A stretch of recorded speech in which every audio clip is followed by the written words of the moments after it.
नमस्कार आप सभी को विक्टी के इस खास एपिसोड में आप सबका बहुत बहुत स्वागत है, वेलकम है, खैर मकदम है। देखिए, जब कभी गुरुओं की बात आती है तो गुरुओं के विषय में कहा जाता है कि गुरुर ब्रह्मा गुरुर विष्णु गुरुर देवो महेश्वराय गुरुर साक्षात परम ब्रह्म तस्मै श्री गुरुवे नमः।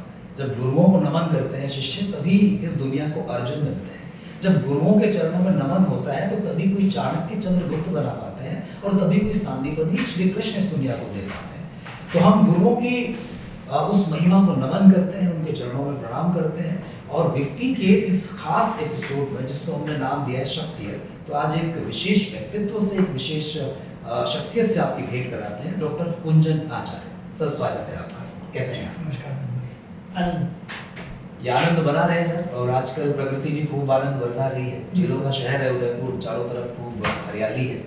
इस हरियाली के बीच जो हमारे हरे भरे बच्चे हैं, जो नए नौजवान, हमारी नई पीढ़ी जो आ रही है सर, जर्नलिज्म को लेके उनके मन में एक ही परसेप्शन है कि भाई आपने अच्छी सी टाई लगा रखी है, कोट पहन रखा है और आप किसी बड़े से टीवी चैनल पर बहस कर रहे हैं। तो क्या जर्नलिज्म का सिर्फ एक ही पहलू है या कुछ और भी? नहीं, ऐसा नहीं है। पत्रकारिता समग्र रूप से समझने की आवश्यकता होती है। आपने जो कहा वो पक्ष भी जरूरी है। अच्छा ड्रेसअप होना चाहिए, आपका शर्ट होना चाहिए, आपके ड्रेसिंग सेंस अच्छा होना चाहिए, आपका बॉडी लैंग्वेज अच्छा होना चाहिए, आपका हेयर स्टाइल ठीक होना चाहिए। लेकिन यही सब कुछ नहीं है। ये तब है जब कैमरे के सामने हैं आप। लेकिन जब कैमरे पे नहीं है और जब आप भीड़ में रिपोर्टिंग कर रहे हैं, जब सड़क पर रिपोर्टिंग कर रहे हैं, जब भाग रहे हैं, दौड़ रहे हैं, पसीना बह रहा है, तो उसकी ज़रूरत होती है।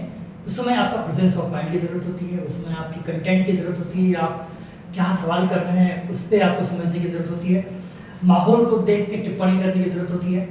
तो कुल मिला के आज की नई पीढ़ी को जो कुछ भी कर रही है उसमें तमाम चीज़ों के साथ में अपना व्यक्तित्व विकास भी आवश्यक है। एक दौर था ऐसा रामपाल जी पहले, जब 3 दशक पहले तक, जब कुर्ता पजामा पहन के झोला लटकाए खादी का और फिर चलते थे, उनको पत्रकार कहा जाता था। लेकिन पत्रकार की परिभाषा बदल गई है। अब ऐसा नहीं है। अब सब चीज़ आनी ज़रूरी है। उसको अंग्रेजी भी अच्छी आनी चाहिए, उसको कपड़े भी अच्छे पहने आना चाहिए, उसको कैमरा फेस भी करना आना चाहिए, तमाम चीज़ें। तो सिर्फ अच्छा पहनना ही पत्रकारिता नहीं है, अच्छा जानना, अच्छा पढ़ना और अच्छा बोलना, वो भी आना बहुत आवश्यक है। बहुत अच्छी बात आपने कही कि अच्छा पढ़ना, अच्छा जानना और अच्छा बोलना, सारे पहलू बहुत आवश्यक हैं। लेकिन अच्छा जानने को आजकल के जो हमारे स्टूडेंट्स हैं वो सोचते हैं कि भाई यूट्यूब पे कुछ वीडियोस देख लिए तो हमने अच्छा जान लिया, हमने थोड़ा सा गूगल कर लिया तो हमने अच्छा जान लिया। तो क्या अच्छा जानने के सोर्सेज सिर्फ यूट्यूब, गूगल और सोशल मीडिया ही है या इसके इतर कहीं हमारे स्टूडेंट जा सकते हैं? बिल्कुल। सोशल मीडिया पर कई सारे चैनल्स ऐसे हैं जो आपको अच्छी जानकारी उपलब्ध करा रहे हैं। यूट्यूब नो डाउट बहुत सारी चीज़ें हैं वहाँ पर, लेकिन ये इस तरह का मार्केट है कि आपके मार्केट में 25 समोसे की दुकानें हैं, तो आपको पता होना चाहिए कि कहाँ हाइजीन मिलेगा, कहाँ क्वालिटी वाला मिलेगा और कहाँ आपके स्वास्थ्य के लिए ठीक रहेगा। ऐसी कई सारे कंटेंट बाजार में मिलेंगे आपको जो अप टू द मार्क नहीं होंगे, लेकिन सिर्फ वो कहने के लिए उपस्थिति उनकी हो जाएगी। तो पहले तो आपको ये जानना जरूरी है कि क्या सही और क्या गलत है, और दूसरा ये कि आपका थ्रस्ट एरिया क्या है, आप क्या चाहते हैं, आपकी ज़रूरतें क्या है, आपका माइंडसेट किस दिशा में आपको ले जा रहा है। वो अगर आपको पता है तो आप सही चीज़ को ढूंढ पाएंगे। दूसरी चीज़ ये है कि आज के दौर में सिर्फ social media, digital platform, YouTube ही सब कुछ नहीं है, जैसा कि आज की पीढ़ी मानती है। नई पीढ़ी हम लोग देखते हैं, आमतौर पर हम बच्चे पढ़ाते हैं और बच्चों को कहते हैं कि भाई एग्ज़ाम की कुछ तैयारी कर लो या कुछ ऐसी चीज़ें समझ लो, तो सबका जवाब होता है कि यूट्यूब पे बहुत सारा अवेलेबल है, बहुत सारे लेक्चर्स अवेलेबल हैं। तो गुरु तो बहुत सारे हैं, हर गली में गुरु है। हर व्यक्ति ने मोबाइल के जरिए अपने आप को यूट्यूब पे स्टेब्लिश किया है।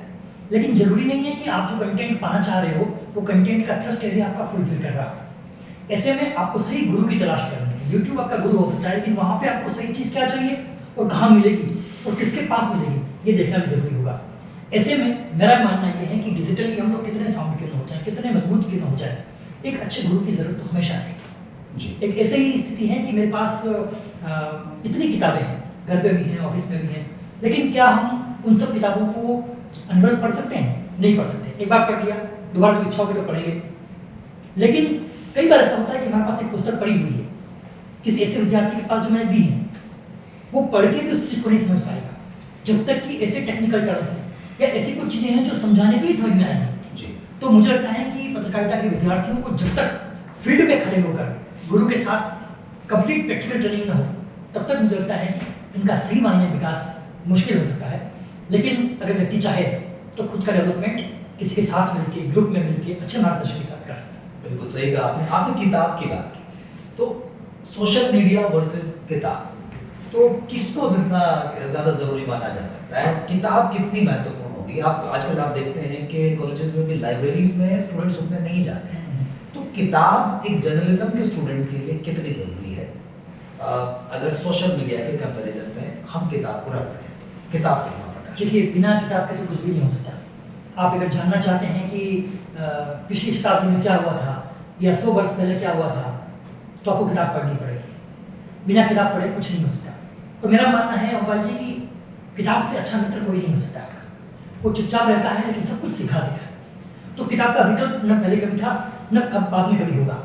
जैसे कोरोना काल में लोगों ने कहा था कि अखबारों का डिजिटल वर्जन आ गया है, उसी को पढ़ के हो जाएंगे, लेकिन मुझे तो कभी मेरे प्यास बुझी नहीं डिजिटल पढ़ के। क्योंकि जो अखबार हाथ में लेके पढ़ते हैं, जो पन्नों की महत्ता है, छपे हुए महत्व, वो बहुत महत्वपूर्ण है। तो खाली किताब पढ़ने से आप अपने ज्ञान का विवर्धन कर सकते हैं, लेकिन साथ ही कुछ ऐसी चीज़ें जो आजकल डिजिटली उपलब्ध है उनको भी किया जाता है। आपका सवाल जो है मैं इसको 2 भागों में बांट देता हूँ जी। क्योंकि किताब जो है वो एक मुद्रित माध्यम है। हम किताब को छप के पढ़ते हैं। मेरी भी 8 किताबें हैं, बहुत सारे बच्चे पढ़ते हैं। 11th-12th में पत्रकारिता के बेसिक विद्यार्थी माध्यमिक शिक्षा बोर्ड में किताब पढ़ते हैं, संवाद सेतु। लेकिन आज के दौर में जब प्रकाशन का संकट खत्म हो गया है, 20 साल पहले जब मेरी पहली किताब आई थी तब प्रकाशक नहीं मिलता था, पैसे ज़्यादा मांगते थे। आज आप किंडल पे जाइए, अपनी पुस्तक ऑनलाइन पब्लिश कर लीजिए, अमेजन पे जाइए, आपकी बुक ऑनलाइन पब्लिश हो जाएगी। आज वो संकट नहीं है। और या फिर ऐसा है कि आपको किताब खरीदने की जरूरत नहीं है, सबके PDF वर्जन उपलब्ध है, या उसका प्रिंटेड वर्जन ना होकर उसका जो रिच टेक्स्ट है वो अवेलेबल है, तो आप पढ़ के उसको अपने ज्ञान को वर्धन कर सकते हो। दूसरा क्या है कि जो किताबें छपी हुई हम खरीदते हैं वो आजकल किताबें पढ़ने के लिए ऑनलाइन डिजिटली उपलब्ध हो गई है।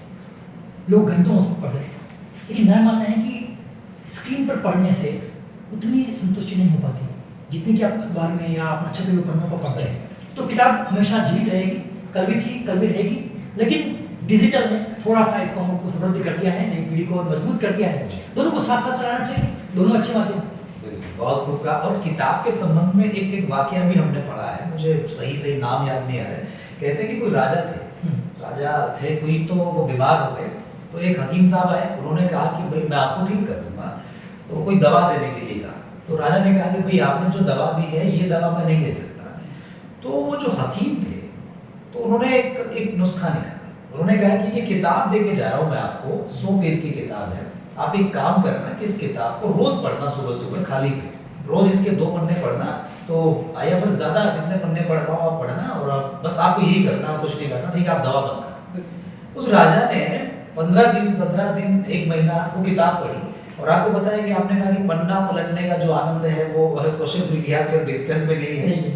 तो हम पलटते हुए, हम यूं करके जब पलटते हैं, यूं करके पलटते हैं, तो वो राजा 1 महीने में ठीक हो गया। ठीक हुआ तो वापस से बुलाया उस हकीम को कि भाई आपने ऐसा क्या किया, कोई दवा दी नहीं और आप, मैं ठीक भी हो गया, तो ऐसा क्या किया? बोले दवा मैंने दी लेकिन उसका स्वरूप चेंज कर दिया। ये जो पुस्तक मैंने आपको दी, उस पुस्तक के हर एक पन्ने पे मैंने वो दवा जो है, वो औषधि को लगा दी थी, और जब आप उसको इस तरह से यूं कर करके जब पलट रहे थे तो वो दवा आपके शरीर में चली गई। ये उसी का असर है कि आज आप स्वस्थ हैं। तो किताब के महत्व का ये भी पहलू हमारे जो नए जो स्टूडेंट्स हैं वो जान लें इस चीज़ को। और सर ने किताब की बात की, तो व्हाट्सएप यूनिवर्सिटी पे आप लोग आजकल बहुत रहते हैं, तो उसके बाहर भी एक दुनिया है। रामधारी सिंह दिनकर की किताब है संस्कृति के 4 अध्याय, उसको अगर आप पढ़ेंगे तो आप जान पाएंगे कि बुद्ध से पहले का भारत कैसा था और बुद्ध के बाद का भारत कैसा है, अंग्रेज़ों के पहले का भारत कैसा था, अंग्रेज़ों के बाद का भारत कैसा है, बहुत सारी चीज़ें। सर, इस विशेष अवसर पर कोई संदेश आप स्टूडेंट्स को देना चाहेंगे? VIFT ने आज जो लॉन्च किया है अपना जर्नलिज्म और ये खूबसूरत सी एक मीडिया की लैब बच्चों के लिए बनाई है, क्या मैसेज देना चाहेंगे? देखिए, बहुत अच्छा वातावरण देखा मैंने यहाँ पर, आपने बहुत अच्छा स्टूडियो भी बनाया है, और मुझे लगता है कि ये भावी पत्रकारों के लिए सीखने, समझने और आगे बढ़ने के लिए बेहतर माध्यम साबित हो पाएगा। संदेश का जहाँ तक सवाल है, मेरा मानना ये है कि नई पीढ़ी जो है वो पढ़ती कम है, बोलती ज़्यादा है। तो मुझे लगता है कि बोलना अच्छा है, लेकिन हम अगर अध्ययन करके बोलेंगे तो हमारा कंटेंट रिच होगा, हमारी कहने की स्टाइल अच्छी होगी, हमारा जो हमारी बात है उसका प्रभाव ज़्यादा होगा, वो ज़्यादा देर तक, ज़्यादा दूर तक सुन जाएगी। तो मुझे लगता है कि बच्चों को पढ़ना चाहिए, अधिक पढ़ना चाहिए, और उसके साथ में लिखना भी चाहिए। पत्रकारिता की 3 विधाएं हैं।